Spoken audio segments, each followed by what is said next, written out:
Dedicated. When something is dedicated, it has a sole purpose to accomplish a mission. In this case, this light has a mission to illuminate the engine bay.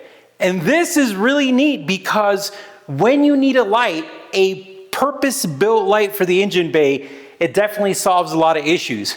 But the way that this was designed is very clever. Now this Underhood work strip by HOKOLITE is pretty cool because you could adjust it, you could turn it off, but look how it installs. It clips on, but they thought of some stuff. On the clips, there's some padding, which is very helpful to prevent any damage to your hood. And the way that installs is that you put it on, and it's almost like a belt. You have some tension, and then you're gonna come across, and you're gonna hook it in.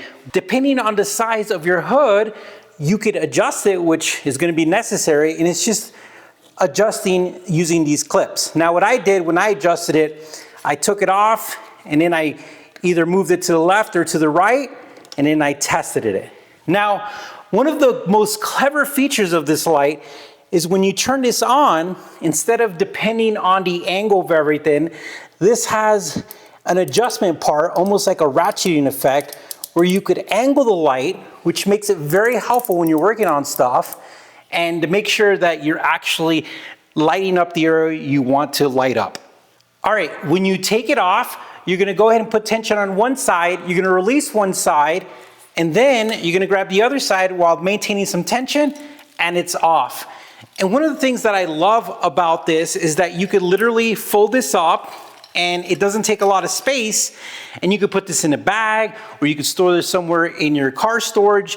Now, some great features about this light is that it's impact resistant, which is important if you're gonna be working around it, and it's weather resistant, which also is important because you got fluids and water and possible rain stuff that you have to deal with. So definitely some good stuff, and it's rechargeable, and you get a cable for it, which is usually the case with lights now, but it's important to know that you don't have to put batteries in it. Now, this is a great tool to use in a garage, but I also think that it's a great safety tool. If you think about it, if you're out driving at night and your car breaks down, using a little light or trying to see what's going on under your hood could be troublesome, and most people have a cell phone, and your cell phone light is not gonna do the job. But a light like this at nighttime is definitely gonna be helpful. And again, it's small, so keeping it in your car is not a big deal, and definitely one of those things that has more than one use. Guys, I can't stress how much this light is really cool. There's not any real downfalls. It does get a little warm, which I think is just part of design. And whenever you touch it, it like moves around a lot, but then it settles itself. But this is a great light. I'm gonna put the link for this light in the description. Highly recommend it. I also recommend that you go check out HOKOLITE's website because they have a ton of cool lights. These guys do some really cool stuff, and I highly recommend their products. All right, guys, thank you for watching. Push that like button, and we'll talk to you soon.